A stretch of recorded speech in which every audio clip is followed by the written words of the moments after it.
Well, certainly a lot to digest there. We do want to talk about a couple of different talking points here before we send you back to your regularly scheduled program. And I think one of the big headlines here is the financial plan moving forward. I think the big thing that stuck out to me is the plan from the White House to defer for 90 days on IRS filings without any interest or penalty. Yeah, another big announcement that we learned from this press conference is that they're considering sending relief checks for the next 2 weeks to Americans to help with the quarantine process and, of course, help people in the situation, as the president is still encouraging people to remain, to follow the guidelines for the next 15 days, and that includes staying home if you can. Yeah, absolutely. Another big headline was the Vice President Mike Pence, of course.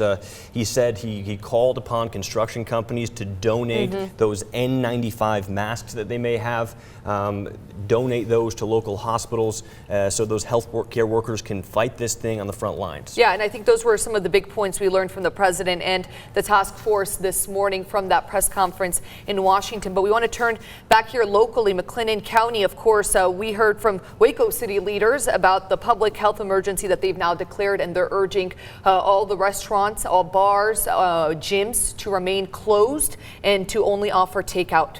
Yeah, absolutely. And that goes into effect at midnight tonight, a public health emergency being declared in the city of Waco. Now, we do want to remind you, no confirmed cases have been reported in McLennan County so far. There are 30 tests out there right now. 18 of them, the results are pending. 12 of those tests came back negative, so 30 samples have been sent out right now. Again, at 11:59 tonight, we have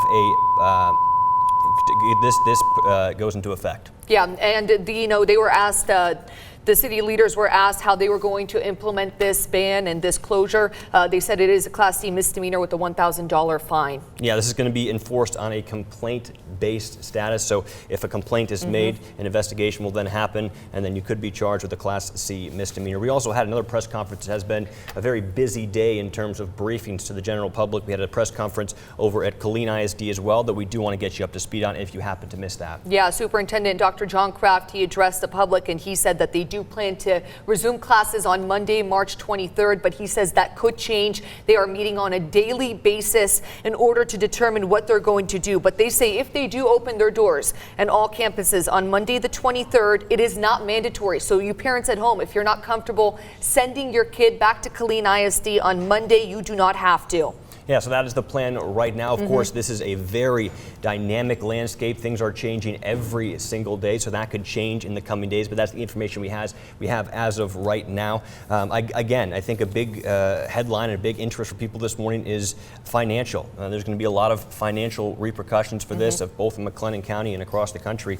And the president said, along with his staff members, that they are doing everything they can to address that, whether that means getting people temporary relief in terms of some kind of payment or what that would be. That was addressed pretty extensively in that press conference. Of course, that is on the forefront of so many Americans' minds right now. Yeah, and what they're doing in Waco with closing all of the bars and the lounges and as well as restaurants is something that we talked about earlier this morning happening in Dallas and in Houston as well. So just following the protocol of big cities. Yeah, absolutely. And in McLennan County, a leadership team, a task force there has been assembled in order to tackle this thing head on. I think that this is a response to seeing growing numbers of cases in surrounding counties and trying to lock this thing down. Of course, the big headline for the past couple of days has been flattening that curve. And I think that a lot of the messaging that we saw in the press conference with the president was to follow the protocol, stay indoors. These protocols are in place for a reason. It is the best way to flatten the curve and stop this spread. And something interesting that a doctor addressed from Baylor Scott and White over at the press conference in Waco is don't go to the ER for testing.